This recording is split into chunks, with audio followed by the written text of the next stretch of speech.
అందరికీ నమస్కారం. తెలుగు వారి పెళ్ళి ఇలవైకుంఠం ఆ సాంగ్ నోటేషను 65 మణికత్త మేచి కళ్యాణి జన్యం అని చెప్పచ్చు. రాగం పేరు నెట్లో చూస్తున్నాను, దొరకలేదు.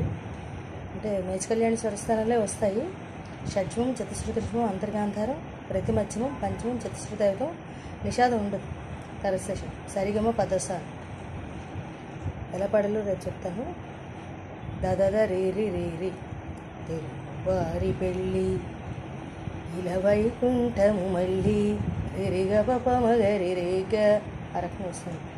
గపదాతగా గాదా దాగా సౌందర్యంగా అన్నప్పుడు పంచమ నుంచి దాకు వెళ్ళేటప్పుడు స్లైడ్ అయితే బాగుంది. పంచమ నుంచి వెళ్తే బాగుంది. సంప్రదాయమే సౌందర్యంగా, సంప్రదాయమే గపదాతగా సౌందర్యంగా గాదా దాగా సాగుతున్న పెళ్ళి.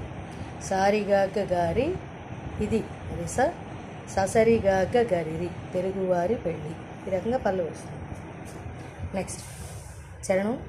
ఒకరికి ఒకరని అనుకుంటే సస సస ససరిస దద దశ పద అదే నిశ్చితార్థం.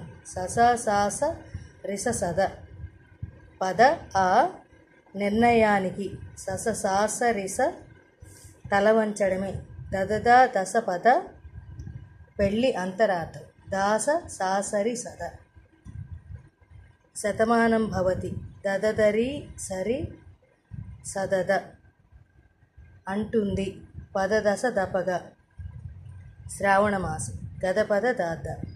శ్రావణ మాసం అనేది 3 టైప్స్లో వస్తుంది కదా. గా మగ రే గస శ్రావణ మాసం. ఇంకొక శ్రావణ మాసము గా మగ రేరి శ్రావణ మాసం. మళ్ళీ తెలుగువారి పెళ్ళి అని చెప్పి వస్తుంది. ఇంకొక చరణానికి కూడా రాశాను, ఎందుకంటే కొంచెం చిన్న డిఫరెన్స్. మంగళకరమే బంగారం. గా మగ రేరి గస రేగ్గా సరి గా మగ రేగ్గ రేరి నిత్యం శక్తిమయం. మళ్ళీ ఇదే సెట్ ఆఫ్ స్వరాస్ రిపీట్ అవుతాయి, చిన్న తేడా అది. గగ గా మగ రిరిగా మది మాంగళ్యముగా ముడిపడితే రిరిగరి సరి దశ తపించును స్త్రీ హృదయం. నిత్యం శక్తిమయంలో సరస్థానంలో ఇక్కడ తపించిన స్త్రీ హృదయం కూడా వస్తుంది. తాళిబొట్టులు 2 పుస్తులు. పాప పాప గరి గాప పాప లక్ష్మీ పార్వతులు. గాపద సాదపద. సేమ్ మళ్ళీ ఇవే స్వరాలు మళ్ళీ రిపీట్. సెకండ్. పుట్టినింటికి మెట్టినింటికి పట్టిన హారతులు. ఆ సంగతులన్నీ దా దరిసరి దా ద అక్కడ అప్పుడు తరస షడ్జమ నుంచి స్లైడ్ అవుతుంది. దేవతని చెబుతూనే. పదదాపగా శ్రావణ మాసం. గా పద దాద శ్రావణ మాసం. మళ్ళీ ఇక్కడ సేమ్ ముందరలాగా గామగ రే గస శ్రావణ మాసం. గామగ రేరి శ్రావణ మాసం. ఈ రకంగా వస్తుంది. బాగుంది సాంగ్, చాలా బాగుంది. నాకు తెలియదు, ఇప్పుడే థ్యాంక్ యూ. చాలా మంచి సాంగ్ సార్.